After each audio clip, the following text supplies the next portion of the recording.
Hi, welcome to Empowered Women, a series conceptualized and presented by India's homegrown private equity company, Multiples. Focused on profits with purpose, under its multiple shift program, the company aims to bring emphasis on equity, empowerment, and environment. Through Empowered Women series, our objective is to lay attention on possibilities that can be unlocked if gender equity is truly recognized and practiced across organizations. So, under this series, we will be talking to some very accomplished women of multiple portfolio companies. I'm your host, Mitu Samar, CEO and founder of Eminent Strategy Consulting. Also, a director on the boards of Aegon Life and Times Internet. I'm delighted to bring this episode to you on behalf of Multiples. Today, I'm joined by another very accomplished personality, Ruchi Deepak. Ruchi is the co-founder of ACKO, India's leading digital insurance company. She has a track record of over a decade of having worked in various financial services companies in Mumbai as well as London. So organizations like Franklin Templeton or the venture capital like Matrix Partners have been her employers in past before she chose to become an entrepreneur. She actively advises various startups and also has played pivotal role in coming up with very sophisticated financing, IPOs, exits, and strategic matters across industries, enriched career that she brings to the table. And I'm quite sure today's discussion is going to be equally enriching. Welcome to the episode, Ruchi. Hi, Mitu. Thank you. Hi, Mitu. Thank you so much for having me over. It's an honor and a great pleasure. I'm so glad you're doing this to bring all these women's stories on the forefront. I think whether it's my story or any other women's story, I think it makes a lot of difference. And I hope together all of us can, really inspire everyone out there and see a lot more women participation, in, not just in building their homes, but, outside the homes as well. So tell us about that moment when you chose to take a leap of faith from an established career to becoming an entrepreneur. So, when I started my career, this was in 2007, I was very clear that I wanted to at least be financially independent. That was sort of my core purpose at that time. I really didn't think that I wanted to be an entrepreneur or not an entrepreneur or wanted to do something on my own. My first and foremost sort of aspiration in life was to be financially independent. So I started working with, companies, and I worked with a law firm, and then that's how my career kind of started panning out. I was in London for a few years and I came back and I was with Matrix Partners, and Matrix Partners is a VC firm. And that's when this is starting 2012 is when I joined them. And that was sort of the boom, sort of the period for entrepreneurship. And, I saw it live. I saw how these youngsters were aspirationally looking at, companies like Flipkart and, sort of other companies and aspiring to build their own companies and own setup. Having said that, I really didn't think that I wanted to be an entrepreneur or, at that moment or whatever. I was watching all these journeys closely and kind of seeing what's really going on. And, but personally inside me, the aspiration to be sort of, to do something of my own was always there. I knew that I wasn't a cutout to just be in a regular 9 to 6. I've always been, as a child and just, in general, as a person, somebody who kind of needs this constant challenge. So I knew that, I will venture out on my own, whether it was going to be entrepreneurship or not, or what I was going to do, that wasn't clear in my head. So eventually I took that plunge. I worked with them for almost 3 years. I quit, and then I was in sort of that thinking phase of what I wanted to do. And, I was working with various other startups as a consultant during that period. This is 2015. That's how Varun and I reconnected. We were colleagues at Templeton, and he was running this company called CoverFox. And, while I was pitching sort of my own some startup ideas to him, he told me, about sort of his thought process around building a direct to consumer digital insurance company. It was very, very exciting to hear that. And, I had never really despite being in financial services myself, I had never purchased an insurance. So, it was very exciting for me. And the challenge ahead was huge. It was humongous, right? You had to go to the regulator as a startup, as a professionally run company to get a license. So I think to me that was sort of the calling that I finally found, and I dived into it. And the rest is, of course, in front of everyone. Lovely. In fact, talking about insurance and, though we all of us keep talking about this whole concept, and I heard you say that you had not personally also purchased insurance. Is that right? Is my understanding? Yeah. I'd never purchased an insurance in my life before I started working on ACKO. So help me understand this very important point. In terms of insurance in women, how important is that? And a lot of us don't really pay attention to this important aspect of our life. So you want to really quickly touch upon that? I think insurance and women, I think, is an inherently married concept. We may not be buying an insurance product from an insurance company, but look at the way how we raise our kids. Look at the way how we look out for them. Look at the way we create our, ecosystem or infrastructure for running our household. Despite the fact that today a lot of us are working women, the primary responsibility of running the household still remains with us, right? That cognitive overload is so high. You're constantly kind of thinking, what dinner has to be made, what has to be cooked, is my child homework done or not, what are the classes that my child can go to. So, that management overload on both sides is really high. And you're constantly kind of putting things together to provide that security for your child. And insurance is nothing but a security to kind of cover you against a peril and a situation that could be unforeseen. So I think as women, we are already really kind of out there.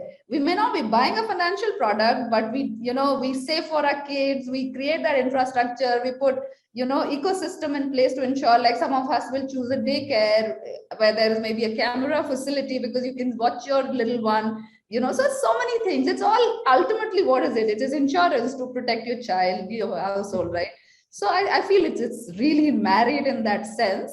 And so we I don't think we really, probably, yes, maybe more women should try and understand insurance as a financial product to maybe find more protection aspects for their family.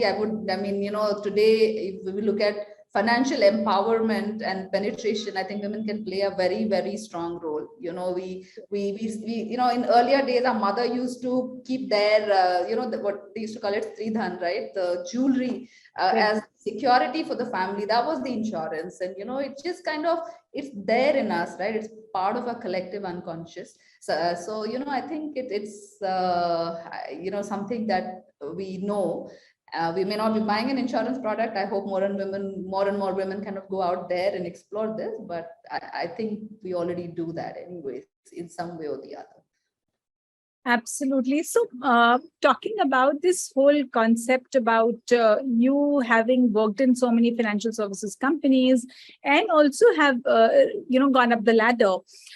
So now help me understand, what is some of the leadership, behavior or traits that you think most of the women must try to imbibe in themselves, equip themselves with, that will help them grow well in their career? See, throughout my career and the time that I spent, working in the financial service, and I'm still in financial service.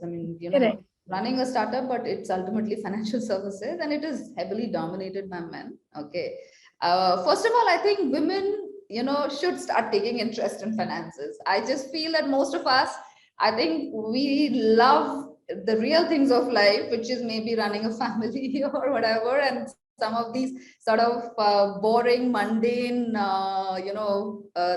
things like a financial product does not interest us.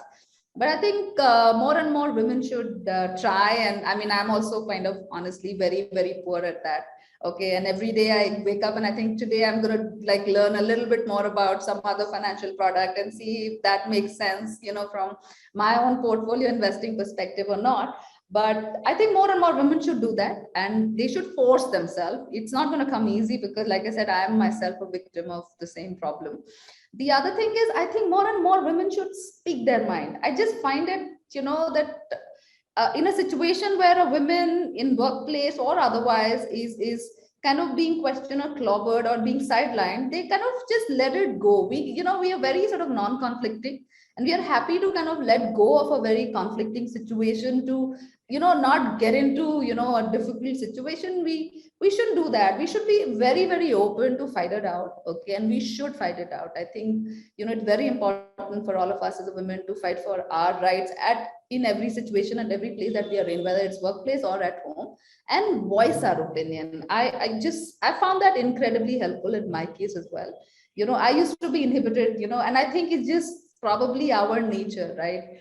But as I have kind of tried to start voicing myself, I feel it really makes a lot of difference, and it really helps a lot of other women, around you to find that voice and find that encouragement and courage. So I think that's really important. That's really, really important. No, and I believe that this whole idea about not being able to voice our opinion or let things be, not get into confronting situations, is also an outcome of the gender stereotypes that we have, been brought up with, and the kind of biases that comes in day-to-day interactions with people. So did you also face similar biases, and how did you go about encountering them and managing through all of that? And you said that you worked in a male-dominated environment. So how did you then balance this? No, it wasn't easy, and honestly, I also let go of a lot of situations that made me feel like, oh, I wasn't being included, and so, I mean, honestly, it's not like I stood up for it. And, when I look back, I feel like maybe I could have done better in those situations, but I was happy to let go because I was like, okay, this is not material for me. Maybe, all the guys will go on an offsite together because whatever, it's just something that, it's just, I don't know. I mean, I'm just giving that as an example, but I mean, when I look back, maybe I should have voiced my opinion. Maybe I should have been out there. Like, for example, I find it very difficult to be in very sort of hardcore social environment, which men can easily kind of cope up with, right? Networking, for example, comes very hard to me. But, I mean, like I said, it's a very slow process. I mean, I'm trying to improve myself, but I'm hoping the generation that comes after us is much better at some of these things. When I look at, for example, countries like Germany, I mean, Angela there, or Merkel, or you look at New Zealand, or you look at Finland, like, Sanna Marin. There was recently a video where she was partying unabashed. And, I just feel like as women, we can actually really make, if they can run a country and, run it so beautifully, then, if more and more women are out there, imagine a world can, and all of these countries, if you look at it, I mean, these are non-conflicting countries, right? They are progressive countries. They kind of focus on their development and their people. So the right aspect of things, they're not interfering in other countries' economy or, political situations. So, I just feel like if I draw a cue from something like that, more and more women coming out, whether it's, running the countries or running the state or running companies, I think it's going to really, really make a hell lot of difference. True. And I think your role of organizations also become very critical. So while we have to ensure that we are ready to fight the battle, of course, the ones that we choose to fight, at the same time, organizations also have to, create an environment that is conducive for gender equity, of course, without compromising on merit, for sure. So what is ACKO doing about, promoting gender equity? So look, we have a lot of policies, but more than policies or maybe putting framework, it's about the culture. Okay, whether you allow women to feel like they are being included, and and just the overall, the sort of the behavioral aspect of things as well, right? If your culture is very male dominated and sort of very, alpha male driven, then women automatically find it very hard, most of us, to kind of cope up with that. So that makes a lot of difference. I think we've done an incredible job on the culture front. Okay, of course we have the policy, but like I said, policies alone cannot make that difference, right? It's, ultimately how it plays out in real life, so on the floor, in the meetings, how do we conduct ourselves? Okay, how do we treat other women, or how do we treat other men as well? Like, we've had men come up and say that, hey, I did not really enjoy that interaction with this other person because he was being, well, too male or being too macho, or he kind of, and we've really taken a strong action against that. And we've said, look, this is not part of our culture, and this is not how we want to be or who we want to be. We want to be seen as somebody who really attaches meaningful value to the right value system. So I think that to us is making a lot of difference. Our gender diversity is not the best, honestly. Okay, we also are struggling to get more women back to work or hire more women. Unfortunately, business needs, will push you back on that, right? You will not waste a lot of time. You will ultimately hire a talent, whether irrespective of it's a male or a female, right? But what we try to ensure, and this is what I felt, is that a lot of women leave workplace and go back kind of, because we've not made it nice for them. True. Okay, they found it very hard to stick around. Okay, so at least find a way to retain them, give them a workplace that they are not kind of struggling in. So that is what we focus on, while of course trying to hire and get more women to join us, but at least look after and ensure that the women who are there are not leaving us because they could not find a way to cope up with our culture. True. And I think mentoring and coaching really goes a long way in that, like just telling them that don't leak out of the pipeline, stay there, things will shape up. That empowerment comes automatically when you give them the power. You tell them that you are empowered to take these calls, you're empowered to run the show, you are independent, you're autonomous. And that helps, that automatically helps. When you give them that voice, you give them that empowerment, you give them that independence, and you give them that culture. I think all of that, when it comes together, I think it just helps women to know that yes, they're not struggling in an environment. No, absolutely. And I think, Ruchi, you and I also in our lives, right, we've had the opportunity to have right mentor or right coaches who could just show us the way when we really felt under stress sometimes. And it's natural to have that. So talking about something like this, do you have, say, one interesting leadership lesson or a quote that you live by or a life lesson that you live by? No, like I said, it's just one thing that I always now ensure is voicing my opinion. And I that is something that I always say, that, don't hesitate from saying anything and everything that comes to your mind. Okay, don't feel embarrassed, don't feel awkward, just say what you want to say. Okay, communicate. To me, that is a very, very important life lesson now. And, because in past I've kind of, whether while I was growing up or, while in college or at workplace, whenever I've kind of decided to take a step back and not speak my mind, I've regretted it. So now I ensure that I at least say what I feel. Whether that's taken into consideration or not is a different matter, but at least I don't feel like, I kind of just kept quiet. So that to me is a very important life lesson. Having touched upon some bit of your professional life and the personal life, I think we are now nearing the end of our conversation. But before we let you go, please share your message with our viewers in terms of what would you like them to, imbibe in their professional lives. Like I said, again, I'm at the cost of repeating myself.